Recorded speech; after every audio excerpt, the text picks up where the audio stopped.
दोस्तों, इस वीडियो के अंत में मैं आपसे एक सवाल करूंगी। उस सवाल का जवाब नीचे कमेंट में लिखकर जरूर बताएं। इसीलिए इस वीडियो को अंत तक जरूर देखें। हिंदुस्तान की आजादी के लिए कई क्रांतिकारियों ने अपने अपने तरीकों से जंग लड़ी, लेकिन भारत के इतिहास में दो क्रांतिकारी ऐसे भी हैं जिनकी दोस्ती और एक दूसरे पर भरोसे ने उस वक्त अंग्रेजों के छक्के छुड़ा दिए थे। जी हाँ दोस्तों, मैं बात कर रही हूँ प्रसिद्ध क्रांतिकारी राम प्रसाद बिस्मिल और अशफाकुल्ला खान की। अशफाकुल्ला के बड़े भाई रियासतुल्ला अपने सहपाठी राम प्रसाद बिस्मिल की बहुत तारीफ करते थे।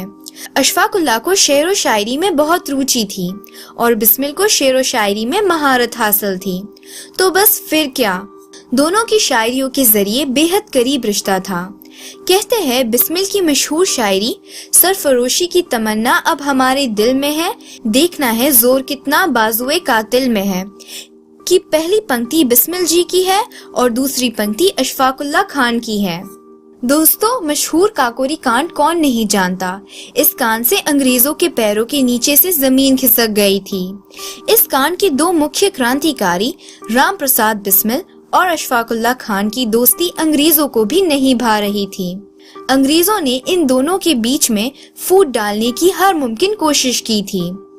दरअसल जब काकोरी कांड की प्लानिंग हो रही थी, तब राम प्रसाद बिस्मिल का तर्क यह था कि हमें अपने ही अमीर हिंदुस्तानी भाइयों को लूटकर पैसे का इंतजाम करने की बजाय हमें अंग्रेजों की ट्रेन को लूटना चाहिए।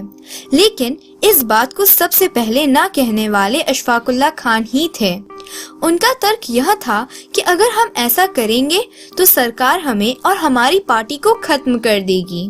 तभी मीटिंग में बैठे दूसरे सदस्यों ने अशफाकुल्ला की देशभक्ति पर सवाल उठाते हुए बिस्मिल को कहा कि इसको इस मिशन में न लिया जाए तो ही बेहतर होगा। लेकिन बिस्मिल को अशफाकुल्ला पर भरोसा था और उन्होंने अशफाक को साथ में लिया। नतीजा यह हुआ कि जब काकोरी कांड में लोहे की तिजोरी जब किसी से भी नहीं टूट रही थी, तब अशफाकुल्ला ने अपने मजबूत हाथों से तिजोरी को तोड़ डाली। अगर तिजोरी तय वक्त पर न टूटती तो आसपास से पुलिस आ सकती थी, जिसके चलते आज काकोरी कांड का नाम और इतिहास कुछ और ही होता। जब दोनों महान क्रांतिकारी को गिरफ्तार किया गया, उसके बाद अशफाकुल्ला खान और बिस्मिल की दोस्ती से परेशान अंग्रेजों ने दोनों के बीच में फूट डालना शुरू किया।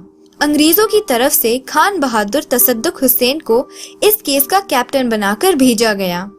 उन्होंने अशफाकुल्ला को सरकारी गवाह बनने की सलाह दे डाली और कहा कि देखो अशफाक मियाँ, तुम भी मुस्लिम हो और अल्लाह के फजल से मैं भी एक मुस्लिम हूँ। इस वास्ते तुम्हें आगाह कर रहा हूँ, ये राम प्रसाद बिस्मिल वगैरह सारे लोग हिंदू हैं। ये यहाँ हिंदू सल्तनत कायम करना चाहते हैं। तुम कहाँ इन काफिरों के चक्कर में आकर अपनी जिंदगी जाया करने की जिद पर तुले हुए हो।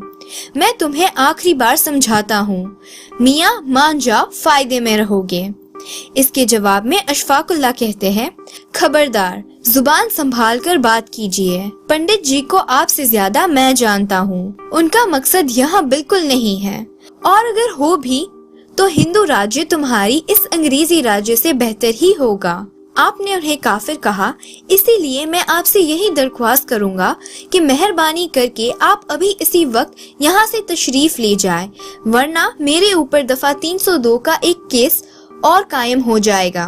दोस्तों, दोनों महान क्रांतिकारियों को फांसी की सजा हुई, लेकिन दोनों ने अंत तक अपनी दोस्ती को कायम रखते हुए एक दूसरे का साथ और भरोसा बनाए रखा।